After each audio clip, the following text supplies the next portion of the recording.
한국 반도체, 이제 우리에겐 필요 없습니다. 일본 관료의 이 오만한 선언, 정확히 36시간 뒤 도쿄는 상상조차 못한 처참한 반전으로 뒤집혔습니다. 과연 무엇이 일본의 심장을 멈추게 했을까요?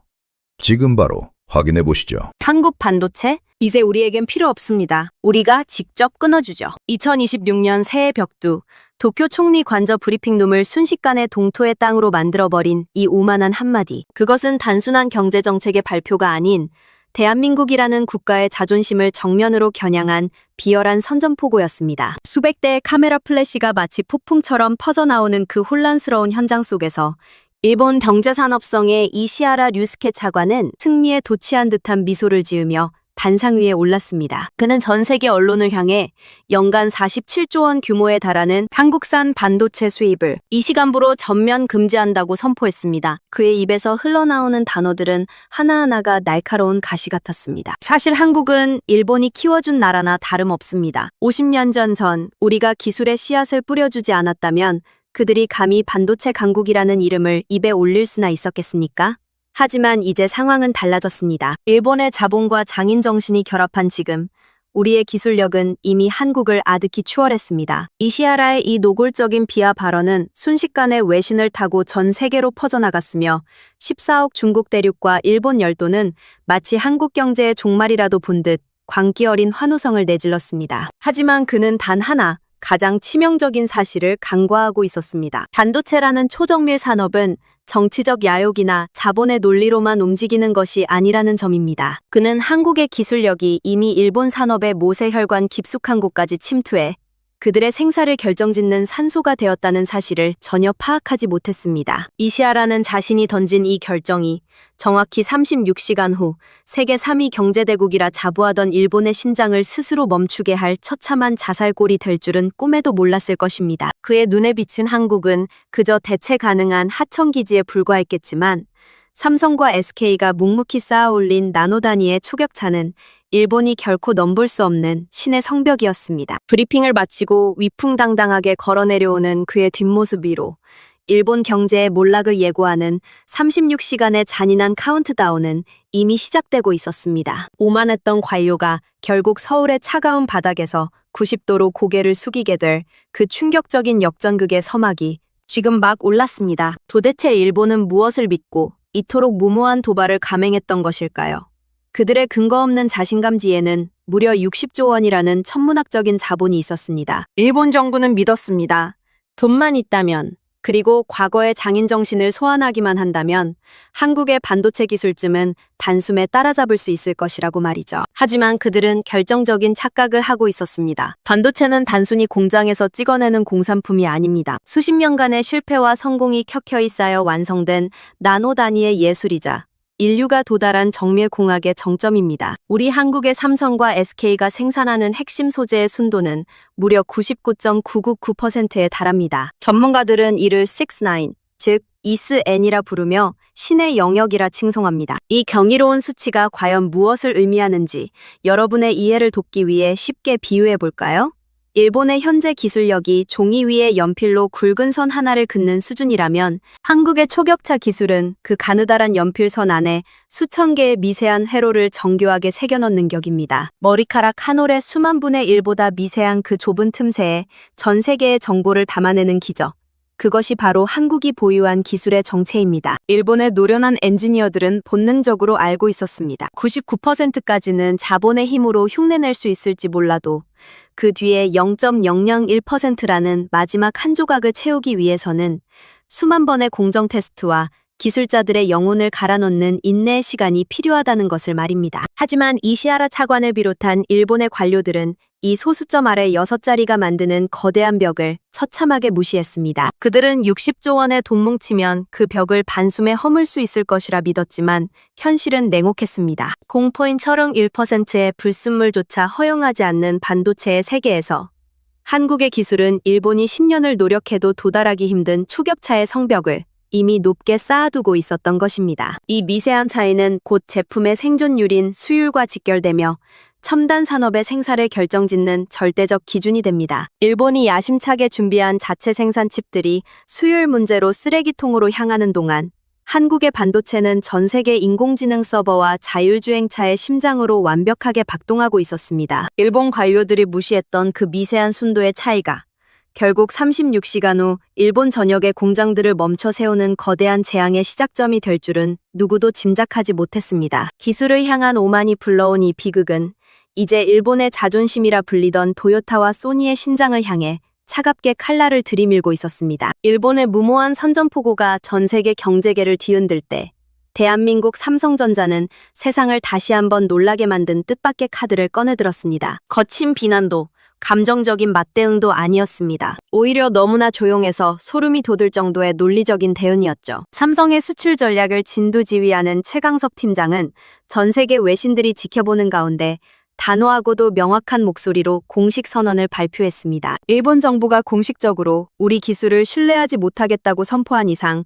우리는 공급자로서 막중한 책임감을 느낍니다. 따라서 일본 산업의 안전을 위해 모든 제품에 대한 품질 재검증에 즉각 착수하겠습니다. 최 팀장의 이 발언은 일본이 쳐놓은 덫을 역으로 이용한 신의 한 수였습니다. 그는 이어 일본으로 향하는 모든 핵심 소재와 장비의 공급을 잠정 중단하고 소수점 단위의 순도부터 미세 공정의 수율까지 처음부터 다시 완벽하게 재검토하겠습니다. 라고 덧붙였습니다. 겉으로는 일본의 우려를 적극 수용하는 모양새였지만 이는 사실상 일본의 첨단 산업 생태계를 통째로 말려 죽이겠다는 치명적인 선언이나 다름없었습니다. 반도체 공정은 단 하루만 중단되어도 수천억 원의 손실이 발생하는 극도로 예민한 생태계입니다. 한국이 품질 확인이라는 우아한 명분으로 수도 밸브를 잠궈버리자 일본은 자신들이 판 함정에 스스로 빠져 허우적거리기 시작했습니다. 이것은 단순한 감정적 보복이 아니었습니다. 상대가 휘두른 칼날을 그대로 흘려보내며 급소를 찌르는 가장 세련되면서도 잔인한 형태의 역습이었습니다. 품질에 문제가 있을지도 모른다는 일본의 억지 주장을 삼성이 그럼 완벽해질 때까지 안 팔겠다는 논리로 되받아친 순간 일본의 오만했던 기세는 순식간에 공포로 변했습니다. 공급 중단이라는 실질적인 타격보다 더 무서운 것은 언제 검증이 끝날지 모른다는 불확실성이었습니다. 일본은 이제 한국의 입에서 검증 완료라는 말이 떨어지기만을 기다려야 하는 처량한 처지로 전락했습니다. 삼성의 이 조용한 역습은 일본 경제 전반에 걸친 대혼란을 예고했습니다. 발표가 끝나기가 무섭게 도쿄 증시는 비명을 지르며 곤두박질 치기 시작했고 일본의 주요 기업들은 비상사태를 선포하며 대책 마련에 분주해졌습니다. 하지만 이미 한국의 수도 밸브는 굳게 닫힌 뒤였습니다. 소수점 아래 6자리의 순도를 검증하겠다는 명분 아래 1분 1초가 아쉬운 일본 산업의 시계는 그렇게 멈춰서고 있었습니다. 이제 공은 일본으로 넘어갔습니다. 자신들이 뱉은 말이 칼이 되어 돌아온 이 기막힌 상황 속에서 일본이 과연 며칠이나 버틸 수 있을지 전 세계가 숨을 죽이고 지켜보기 시작했습니다. 한국이 공급 중단과 품질 재검증을 선언한 지 단 12시간, 일본 제조업의 심장이자 자존심이라 불리는 나고야의 도요타 공장에서 유례없는 비명이 터져나왔습니다. 평소 기계 돌아가는 소리로 가득했던 거대한 공장 내부는 찬물을 끼얹은 듯한 기괴한 정막에 휩싸였고 관리자들의 얼굴은 공포로 창백하게 질려갔습니다. 차세대 자율주행차의 뇌 역할을 수행하는 핵심 AI 칩의 재고가 예상보다 훨씬 빠르게 바닥을 드러냈기 때문입니다. 공장장님, 5번 라인이 완전히 멈췄습니다. 한국산 센서 공급이 없으면 가동 자체가 불가능합니다.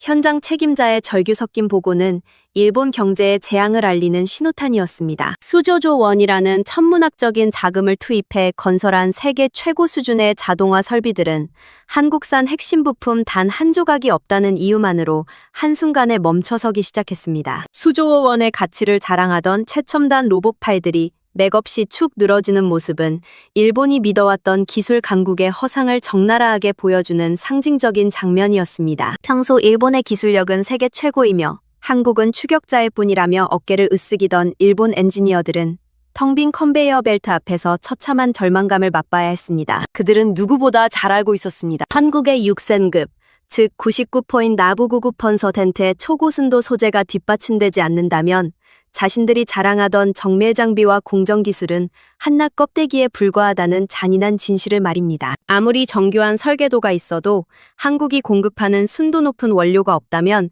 그 설계도는 종이 뭉치에 불과했습니다. 나고야를 뒤덮은 이 무거운 침묵은 곧 일본 전역으로 퍼져나갈 거대한 폭풍의 예고편에 불과했습니다. 토요타뿐만 아니라 소니, 파나소닉 등 일본을 대표하는 기업들이 하나둘씩 가동 중지 버튼을 누르기 위해 손을 떨고 있었습니다. 불과 반나절 만에 세계 3위 경제대국이 자랑하던 글로벌 공급망에 거대한 구멍이 뚫린 것입니다. 이제 일본은 깨닫기 시작했습니다. 자신들이 하청이라 비하했던 한국의 반도체가 사실은 일본 산업을 지탱하는 유일한 산소호흡기였다는 것을. 그리고 그 호흡기가 한국의 조용한 결단 하나로 단 12시간 만에 떼어졌다는 절망적인 현실을 말입니다. 공급 중단 선언으로부터 24시간이 흐르자 일본 산업계의 혼란은 이제 통제불능의 재앙으로 치달았습니다. 나고야에서 시작된 마비의 파동은 소니와 파나소닉의 주요 거점 공장들까지 집어삼켰으며 작업장마다 설치된 수만 개의 센서에서는 빨간 경고등이 일제히 켜지며 비명을 지르기 시작했습니다. 하지만 진짜 공포는 다른 곳에 있었습니다. 일본 전역에 흩어져 있던 1200대의 핵심 반도체 노광 및 식각 장비들이 마치 약속이라도 한 듯 일제히 먹통이 되어버린 것입니다. 한국 기업들이 품질 검증을 명분으로 원격 소프트웨어 업데이트를 일시 차단하고 AS 전문 인력의 파견을 보류하자 대당 수백억 원을 호가하던 최첨단 장비들은 한순간에 전기도 들어오지 않는 거대한 고철 덩어리로 변해버렸습니다. 다급해진 일본 정부와 기업들은 생존을 위해 전 세계로 전화를 돌리기 시작했습니다. 이시하라 차관의 오만했던 목소리는 온데간데 없고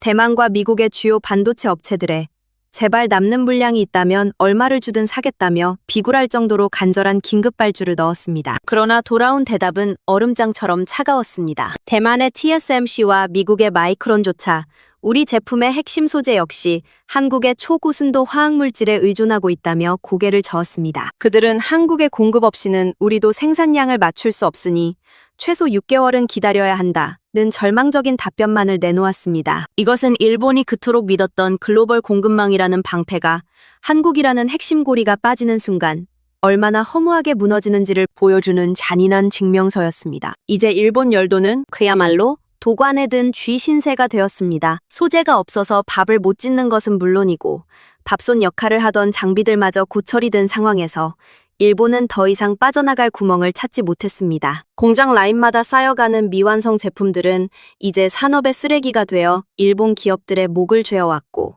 한국 반도체 없이도 살 수 있다던 관료들의 장담은 24시간 만에 국가적 파산 위기로 돌아왔습니다. 거대한 경제 강국이라 자부하던 일본의 자존심은 0.001%의 순도를 지키지 못한 대가로 차갑게 식어가는 기계들 사이에서 서서히 붕괴하고 있었습니다. 한국이 쳐놓은 기술적 그물망에 걸려든 일본은 이제 자신들이 무시했던 그 하청기지의 처분만을 기다려야 하는 처참한 현실과 마주하게 되었습니다. 공급 중단 선언으로부터 정확히 30시간이 경과한 시점, 도쿄의 금융심장부는 말 그대로 아수라장이 되었습니다. 일본 경제를 지탱하던 신뢰의 기둥이 뿌리째 흔들리며 도쿄 외환시장은 걷잡을 수 없는 패닉에 빠져들었습니다. 안전자산의 대명사였던 엔화의 가치는 불과 하루 사이에 5%가 넘게 폭락하며 저지선을 잃고 추락했습니다. 일본 주식시장의 상징인 니케이 지수 역시 개장과 동시에 수직 낙하했고 결국 시장을 강제로 멈추는 서킷 브레이커가 발동되는 초유의 사태를 맞이했습니다. 전광판의 숫자가 멈춘 그 정적 속에서 일본인들이 마주한 것은 한 번도 경험해보지 못한 거대한 공포였습니다. 일본 국민들은 이제야 사태의 심각성을 뼈저리게 깨닫기 시작했습니다. 도심 곳곳에 대형 전광판이 온통 붉은색의 하락 수치로 도배되자 거리에서는 분노 섞인 절규가 터져나왔습니다. 도대체 정부는 지금까지 무엇을 하고 있었던 거냐? 한국의 반도체가 없으면 우리가 자랑하던 스마트폰 하나조차 제대로 못 만든다는 게 정말 사실이었단 말이냐? 시민들의 목소리는 비난을 넘어 정부에 대한 배신감으로 번져갔습니다. 기술 강국이라는 화려한 껍데기 아래 가려져 있던 무력한 민낯이 한국의 공급 중단 30시간 만에 적나라하게 드러난 것입니다. 한편 이번 도발의 주역인 무라타 정무관의 사무실은 그야말로 빗발치는 항해 전화로 인해 전쟁터를 방불케 했습니다. 불과 30시간 전까지만 해도 그를 향해 박수를 보내던 일본 대기업의 회장들이 이제는 분노에 찬 목소리로 수화기를 붙잡고 있었습니다. 당신의 그 무책임한 자존심 때문에 토요타의 라인이 멈췄고 소니의 미래가 통째로 증발하게 생겼다. 당장 이 사태를 해결하지 못하면 당신은 일본 경제를 학살한 범죄자로 기록될 것이다. 노장 경영인들의 고함 앞에 기세등등하게 탈한국을 외치던 무라타의 손은 이제 통제할 수 없을 정도로 가늘게 떨리고 있었습니다. 이것은 단순한 경제 수치의 하락이 아니었습니다. 일본이라는 국가 시스템 자체가 붕괴하고 있다는 경고음이었습니다. 30시간 전에는 감히 상상조차 하지 못했던 파멸의 그림자가 후지산 넘어 일본 열도 전체를 차갑게 뒤덮었습니다. 한국은 하청업체일 뿐이라며 비하하던 그들의 오만이 부메랑이 되어 돌아와 일본의 숨통을 조이고 있었습니다. 이제 일본은 깨달았습니다. 자신들이 걷어찬 것은 한국의 부품이 아니라 일본 산업을 움직이는 유일한 엔진이었다는 사실을 말입니다. 진짜 지옥은 서류상의 숫자가 아니라 땀냄새와 기계음이 가득했던 공장의 밑바닥에서부터 선명하게 시작되었습니다. 일본이 전 세계 시장에서 자부심의 근간으로 내세우던 1200대의 최첨단 반도체 장비들이 마치 약속이라도 한 듯 가동을 멈춰서자 거만했던 일본 기업들은 체면을 버리고 한국 측에 필사적으로 매달리기 시작했습니다. 하지만 그들의 절박한 호소에 돌아온 대답은 그 어떤 욕설보다 더 차갑고 잔인한 단 한마디였습니다. 바로 케이스 바이 케이스, 건별로 심사하겠다는 통보였죠. 한국 기업들은 품질 검증이 완벽하게 완료된 업체에 한해서만 선별적으로 부품을 공급하고 서비스를 재개하겠다는 지극히 원칙적이고도 단호한 방침을 고수했습니다. 어제까지 우리가 키워준 하청이라며 한국을 멸시하던 일본의 거대 기업들은 이제 배급을 기다리는 처량한 신세가 되어 길게 줄을 서야 했습니다. 그들이 자랑하던 시가총액과 역사도 한국의 승인 없이는 단 1g의 가치도 발휘하지 못했습니다. 가장 기괴한 장면은 일본의 기술연구소와 공장 통제실에서 벌어졌습니다. 도쿄대 출신의 수석 엔지니어들이 핏발선 눈으로 모니터 앞에 앉아 한국 측이 개설한 전용 포털에 승인 대기라는 네 글자만 하염없이 바라보고 있는 진풍경이 연출된 것입니다. 마우스를 새로 고침할 때마다 그들의 손가락은 미세하게 떨렸고 검증 중이라는 메시지가 뜰 때마다 공장 전체에는 깊은 탄식과 절망의 그림자가 드리워졌습니다. 한국의 중소기업 실무자가 누르는 승인 버튼 하나에 일본 대기업의 운명이 결정되는 역전의 드라마가 펼쳐진 것입니다. 이것은 단순히 부품 하나가 모자란 문제가 아니었습니다. 누가 이 시장의 진짜 주인이며 누구의 기술이 생태계의 정점에 있는지를 각인시키는 잔인한 서열의 재정립이었습니다. 일본 기업들은 자신들의 공장 가동 여부를 결정할 권한을 완전히 상실한 채 한국의 입술 끝에 모든 운명을 맡겨야 했습니다. 제발 승인만 해달라.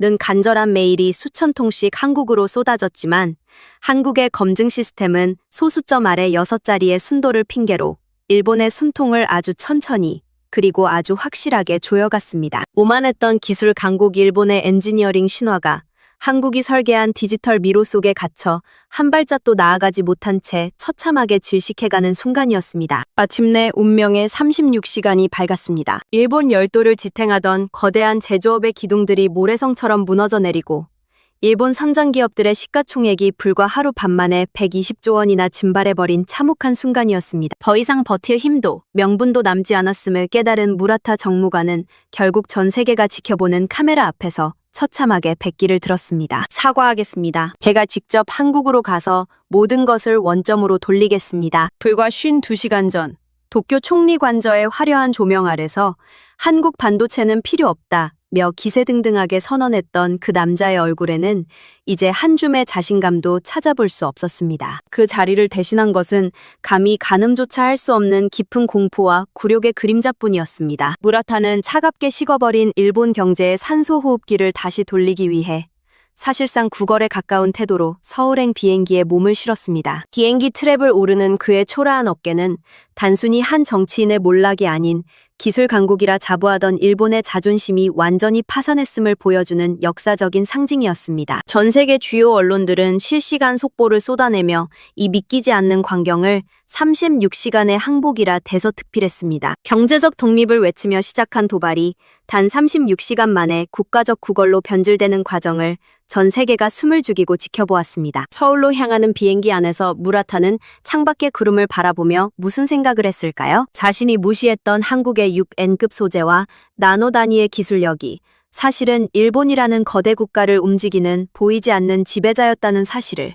그는 뼈아픈 대가를 치르고서야 깨달았을 것입니다. 일본의 자부심이었던 도요타와 소니의 공장들을 멈춰 세운 것은 한국의 거창한 선전포고가 아니었습니다. 품질을 믿지 못하겠다면 완벽하게 검토하겠다는 삼성의 지극히 원칙적이고도 차가운 한마디가 일본 산업의 신장을 멈춰 세운 것입니다. 이제 무라타에게 남은 선택지는 단 하나였습니다. 한국 땅에 발을 내딛는 순간 자신의 모든 명예를 내려놓고 대한민국 앞에 무릎을 꿇는 것뿐이었습니다. 일본의 오만이 빚어낸 이 비극적인 항복 문서는 이제 김포공항의 차가운 아스팔트 위에서 완성될 준비를 마쳤습니다. 기술을 무기로 상대를 굴복시키려 했던 자가 오히려 기술의 부재 앞에 가장 먼저 무릎을 꿇는 아이러니한 역사의 현장이 우리 눈앞에 펼쳐지고 있었습니다. 인천공항 입국장에 자동문이 열리고 52시간 전 복교에서 세상을 호령하던 무라타 차관이 마침내 한국 땅을 밟았습니다. 하지만 그의 곁에 당당하게 서 있던 수행원들도 그를 추앙하던 일본 언론의 찬사도 이제는 쳐다볼 수 없었습니다. 곧장 삼성전자 서초 사옥으로 향한 무라타를 기다리고 있었던 것은 차갑게 식어버린 공기 속에 선 수백 대의 카메라와 대한민국 국민들의 매서운 시선들이었습니다. 사업 로비에 마련된 작은 단상 위에 선 그의 모습은 더 이상 거대 경제대국의 고위 관료가 아닌 자신의 실책으로 무너져가는 나라를 구걸하러 온 패장에 불과했습니다. 무라타는 주머니에서 구겨진 사죄문을 꺼내들었습니다. 평소 단호하던 그의 목소리는 수만 명의 시청자가 지켜보는 생중계 카메라 앞에서 힘없이 떨리고 있었습니다. 한국의 기술력은 진정으로 세계 최고입니다. 저의 무지함과 근거 없는 오만함이 양국의 신뢰를 훼손하고 한국 기업들의 큰 결례를 범했습니다. 이번 사태로 발생한 모든 책임은 일본 정부에 있으며 조속한 공급 재개를 간곡히 요청드립니다. 그가 한 구절 한 구절을 읽어내려갈 때마다 현장에 모인 취재진 사이에서는 낮게 깔린 탄식이 흘러나왔습니다. 자신의 입으로 직접 한국의 기술적 완승을 인정한 순간 일본이 수십 년간 쌓아온 자존심의 성벽은 요란한 소리를 내며 무너져 내렸습니다. 그리고 마침내 전 세계가 숨을 죽인 가운데 역사적인 장면이 연출되었습니다. 일본 정부의 핵심 관료가 한국 기업의 로비 한복판에서 허리를 90도로 꺾어 사죄한 것입니다. 완전한 90도. 그 굴욕적인 각도는 일본이 36시간 동안 겪은 공포와 패배의 깊이를 고스란히 상징하고 있었습니다. 쉴 새 없이 터져나오는 폭풍 같은 카메라 플래시는 그의 처참한 뒷모습을 기록했고 일본이 그토록 자랑하던 기술적 우월감은 그 90도 인사와 함께 차가운 대리석 바닥으로 추락했습니다. 이 모습은 CNN, BBC 등 외신을 타고 전 세계로 실시간 전파되었고 전 세계 경제계는 경악했습니다. 일본이 36시간도 버티지 못하고 무릎을 꿇을 만큼 한국 반도체의 지배력이 압도적이었다는 사실이 만천하에 증명된 것입니다. 로비 구석에서 이 광경을 지켜보던 한국 엔지니어들의 눈에는 승리의 기쁨과 함께 묵묵히 기술을 지켜온 이들만이 가질 수 있는 자부심의 눈물이 맺혔습니다. 일본의 오만이 빚어낸 이 상징적인 굴욕의 현장은 더 이상 한국이 일본의 그림자가 아닌 세계 첨단 산업의 정점에 서 있음을 알리는 가장 강렬한 선언이 되었습니다. 일본이 60조 원이라는 천문학적인 자금을 쏟아부으며 호기롭게 도전장을 내밀었음에도 결국 넘지 못한 거대한 장벽. 그것은 단순히 자본이나 기계가 만들어낸 결과물이 아니었습니다. 그것은 지난 수십 년간 대한민국 엔지니어들이 좁은 연구실에서 밤을 지새우며 흘린 땀방울이 응축되어 만들어진 시간의 결정체이자 결코 타협하지 않는 집념의 산물이었습니다. 돈으로 단기간에 사거나 흉내낼 수 없는 대한민국 특유의 끈질긴 장인정신, 그리고 머리카락 한 올의 오차도 허용하지 않는 나노 단위의 예술적 기술력이 결합하여 마침내 세계 경제 대국 일본의 오만한 콧대를 처참하게 꺾어버린 것입니다. 이번 사태는 대한민국이라는 국가의 위상을 다시 정립했을 뿐만 아니라 전 세계를 향해 아주 선명하고도 강력한 메시지를 던졌습니다. 이제 대한민국 반도체는 글로벌 시장에서 수많은 선택지 중 하나가 아닙니다. 인류의 첨단 산업 문명이 정상적으로 박동하기 위해 반드시 존재해야만 하는 필수 생존 수단이라는 사실을 전 세계에 똑똑히 각인시킨 것입니다. 36시간이라는 짧은 시간 동안 일본이라는 거대한 엔진이 멈춰서는 과정을 목격하며 세계는 대한민국이 준 반도체 패권이 곧 전 세계 경제의 생명줄임을 뼈저리게 실감하게 되었습니다. 결국 우리는 이번 사건을 통해 기술이 곧 국가의 힘이며 그 무엇보다 강력한 국방의 방패가 될 수 있음을 확인했습니다. 퉁칼을 앞세운 무력이 아닌 압도적인 기술적 우위로 상대를 스스로 무릎 꿇게 만든 이 초격차의 위험은 자원이 부족한 대한민국이 전 세계의 중심에서 당당히 살아남을 수 있는 유일한 길임을 다시 한번 일깨워 주었습니다. 우리가 가진 이 독보적인 기술력과 자부심은 흔들리는 국제 정세 속에서도 우리를 든든하게 지탱해주는 가장 날카로운 창이자 그 누구도 깨트릴 수 없는 견고한 무기입니다. 대한민국의 이름으로 전 세계 반도체 역사를 새로 써내려가고 있는 수많은 무명의 영웅에게 경의를 표합니다. 이제 우리는 누구도 넘볼 수 없는 초격차의 성벽 위에서 기술 강국 대한민국의 미래를 더욱 당당하게 열어갈 것입니다. 오늘의 이 압도적인 승리는 끝이 아니라 세계를 이끄는 대한민국 기술 패권 시대의 화려한 서막일 뿐입니다. 우리의 자부심은 영원할 것이며 대한민국의 반도체 신화는 멈추지 않고 계속될 것입니다. 기술이 곧 국력이며 당신의 자부심이 바로 대한민국의 미래입니다. 무라타 정무관의 굴욕적인 사과와 삼성의 공급재개 승인이 떨어진 직후 암흑에 잠겨있던 일본 전역의 거대 공장들에는 다시금 불이 들어오기 시작했습니다. 하지만 단 36시간 동안 이어진 마비의 파동이 남긴 상처는 생각보다 훨씬 깊고 처참했습니다. 일본 제조업이 입은 직접적인 경제적 손실만 해도 무려 8조 원에 육박했으며 시장의 공포가 몰고 온 주가 폭락으로 인해 증발한 시가총액은 무려 120조 원이라는 믿기지 않는 수치를 기록했습니다. 일본 정부는 수백조 원의 돈을 쏟아부어 대규모 펀드를 조성하고 보조금을 지급하면 한국의 반도체 기술을 단숨에 살 수 있다고 믿었지만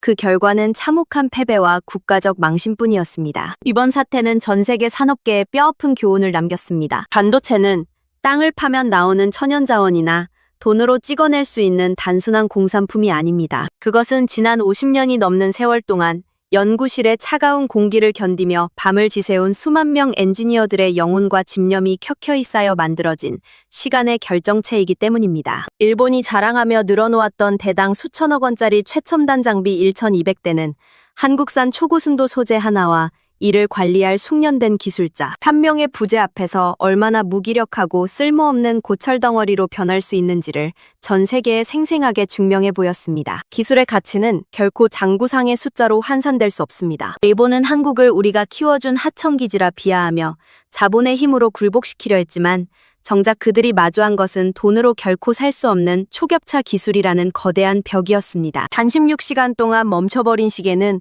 일본에게 가장 비싼 수업료를 청구했습니다. 첨단 산업의 심장은 돈이 아니라 사람의 손끝과 축적된 경험에서 박동한다는 사실을 말입니다. 이제 전 세계는 일본의 텅 빈 공장들을 보며 깨닫게 되었습니다. 진정한 기술 주권은 오만함이 아닌 기술을 향한 겸손한 태도와 오랜 인고의 시간 끝에 얻어지는 고귀한 전리품이라는 사실을 말입니다. 우리는 여전히 생생하게 기억하고 있습니다. 지금으로부터 7년 전인 2019년, 일본이 비겁하게도 우리 경제의 심장부인 반도체를 겨냥해 치졸한 수출 규제를 가했던 그 어두웠던 날을 말입니다. 당시 전 세계 경제 전문가들은 약속이라도 한 듯 비관적인 전망을 쏟아냈습니다. 일본산 불화수소와 포토레지스트 없이는 한국의 반도체 공장이 단 한 달도 버티지 못하고 처참하게 무너질 것이라며 일본의 완승을 예언했습니다. 하지만 그들은 대한민국이라는 나라의 저력을 그리고 우리 엔지니어들의 꺾이지 않는 집념을 너무나도 과소평가했습니다. 우리 기술진들은 절망적인 예언 앞에 주저앉는 대신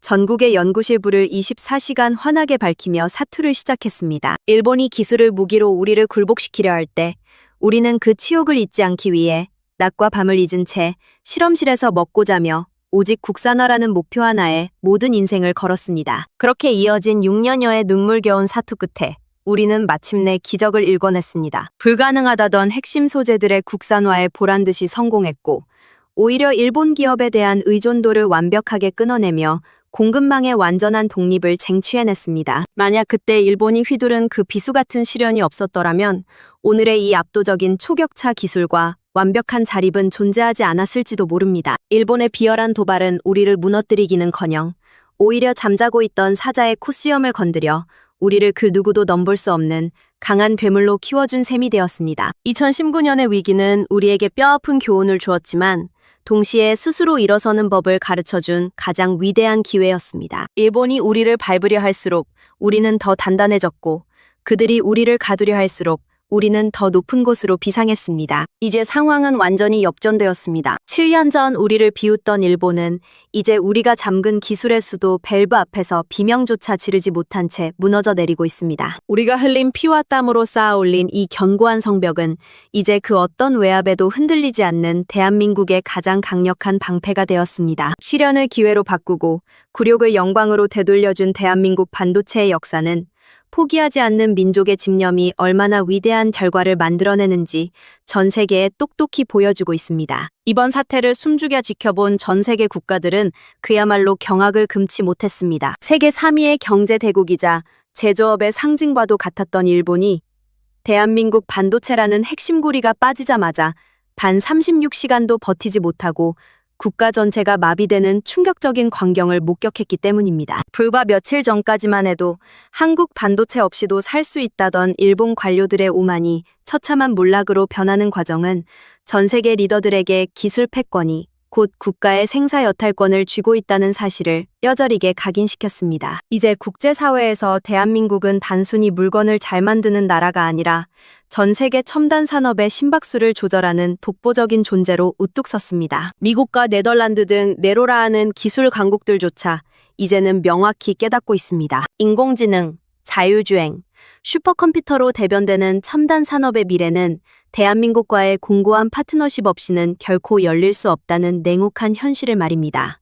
세계 최고의 장비를 가졌더라도 그 장비 안에 흐를 한국산 초고순도 소재와 칩이 없다면 그것은 단지 차가운 금속 덩어리에 불과하다는 것이 이번 36시간의 한국을 통해 만천하에 증명되었습니다. 이제 세계 각국은 대한민국을 향해 협력의 손길을 내밀며 우리 기술이 자신들의 산업 생태계에서 이탈하지 않도록 노심초사하며 관리하는 처지가 되었습니다. 이제 반도체는 단순한 전자기기의 부품 중 하나가 아닙니다. 그것은 식량이나 에너지보다 더 치명적인 국가의 생존과 안보를 결정짓는 핵심 전략 자산으로 격상되었습니다. 탱크와 미사일보다 더 무서운 것은 바로 반도체 공급의 중단이며 대한민국은 그 거대한 글로벌 안보 체계의 가장 높은 곳에 서서 전 세계의 숨통을 쥐고 있습니다. 무력이 아닌 기술로 세계 평화와 질서를 유지하는 이 경이로운 힘은 우리 선배들이 일궈낸 기적이자 우리가 반드시 지켜내야 할 주권의 상징입니다. 대한민국이 반도체라는 강력한 방패를 들고 있는 한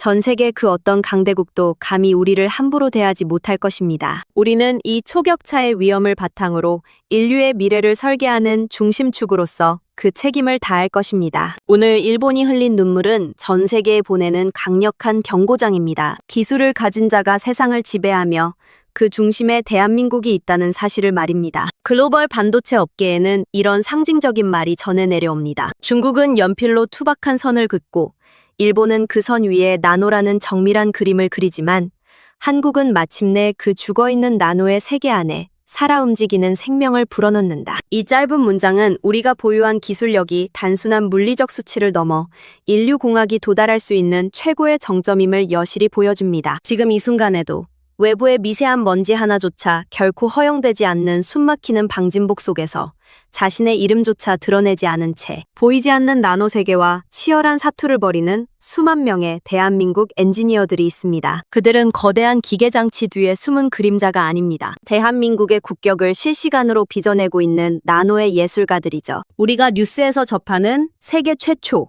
역대 최대 실적이라는 화려한 타이틀 뒤에는 영하 200도의 초저온과 수천도의 고열을 오가는 실험실에서 청춘을 바친 우리 기술진들의 눈물겨운 헌신이 고스란히 녹아 있습니다. 일본이 수십조 원을 들여서도 끝내 얻지 못했던 그 0.001%의 기적은 수만 번의 공정 실패에도 결코 굴하지 않고 다시 일어선 우리 엔지니어들의 끈질긴 집념이 만들어낸 위대한 산물입니다. 원자 하나를 완벽하게 제어하기 위해 수천 밤을 지새운 그들의 손끝에서 탄생한 칩 하나하나가 오늘날 세계 경제의 혈관이 되어 흐르고 있으며 무너져가던 국운을 다시 세우는 든든한 버팀목이 되어주고 있습니다. 우리가 오늘날 세계 어디를 가든 고개를 방당히 들고 누리는 이 거대한 자부심은 결코 운이 좋아서 얻어진 우연이 아닙니다. 그것은 남들이 불가능하다고 비웃을 때 우리는 반드시 할 수 있다는 믿음 하나로 나노의 장벽을 정면으로 돌파해낸 우리 기술자들의 피와 땀, 그리고 그들의 고독한 투쟁이 일궈낸 가장 소중한 열매입니다. 화려한 스포트라이트는 관료들이나 기업 총수들에게 쏟아질지 모르지만 역사는 똑똑히 기억할 것입니다. 일본의 오만한 콧대를 꺾고 대한민국을 세계의 심장으로 만든 진짜 주인공은 지금 이 시간에도 고요한 클린룸 안에서 우주보다 더 미세한 세계를 정복해 나가고 있는 평범하지만 위대한 우리의 영웅들이라는 사실을 말입니다. 그들의 헌신이 있기에 대한민국의 미래는 그 어떤 위협 앞에서도 흔들림 없이 밝게 빛나고 있습니다. 진심으로 고맙습니다. 그리고 존경합니다. 오늘 우리가 함께 나눈 이 통쾌하고 사이다 같은 이야기는 여기서 끝이 아닙니다. 일본의 비열한 도발을 실력으로 잠재우고 전 세계를 경악하게 만든 우리의 기술 주권은 오늘보다 내일 더 강력하고 단단해질 것이기 때문입니다. 불과 36시간 만에 세계 3위 경제대국을 멈춰 세운 K반도체의 압도적인 저력, 그리고 오만했던 일본 관료의 90도 사과를 지켜보며 여러분은 어떤 것을 느끼셨나요? 이것은 단순히 경제전쟁에서의 승리를 넘어 대한민국이라는 국가의 품격과 기술적 자존심이 이제 세계의 정점에 도달했음을 알리는 거대한 선언이었습니다. 지금 우리가 누리는 이 영광은 결코 하늘에서 떨어진 우연이 아닙니다. 전쟁의 폐허 위에서 맨손으로 반도체 신화를 일구기 위해 평생을 바쳤던 우리 부모님 세대의 헌신, 그리고 그 토대 위에서 나노 단위의 한계를 돌파하며 세계 1위의 자리를 지켜내고 있는 우리 세대의 집념이 합쳐져 완성된 기적의 서사입니다. 아무런 자원도 없던 이 작은 나라가 전 세계 첨단 산업의 심장을 쥐락펴락할 수 있게 된 이 경이로운 이야기는 그 어떤 소설보다 더 드라마틱한 감동을 우리에게 선사합니다. 기술 강국 대한민국의 일원이라는 사실이 오늘따라 유독 더 자랑스럽게 느껴지지 않으십니까? 이 자랑스러운 대한민국의 이야기가 여러분의 가슴을 뜨겁게 만들었다면 구독과 좋아요로 우리 기술진들의 땀방울을 응원해주세요. 여러분의 작은 클릭 하나가 이 소중한 이야기를 더 많은 사람에게 전하는 큰 울림이 됩니다. 특히 댓글창에 남겨주시는 대한민국 파이팅이라는 따뜻한 한마디는 지금 이 순간에도 어두운 실험실에서 보이지 않는 미세 세계와 사투를 벌이고 있는 우리 엔지니어들에게 그 무엇보다 큰 위로이자 강력한 힘이 됩니다. 여러분의 자부심이 곧 대한민국의 국력입니다. 우리는 앞으로도 그 누구도 넘볼 수 없는 초격차의 길을 당당히 걸어갈 것입니다. 오늘의 승리를 기억하며 더 밝은 내일의 대한민국을 함께 꿈꿔주십시오. 지금까지 해외 감동 사연이었습니다. 시청해주셔서 진심으로 감사합니다.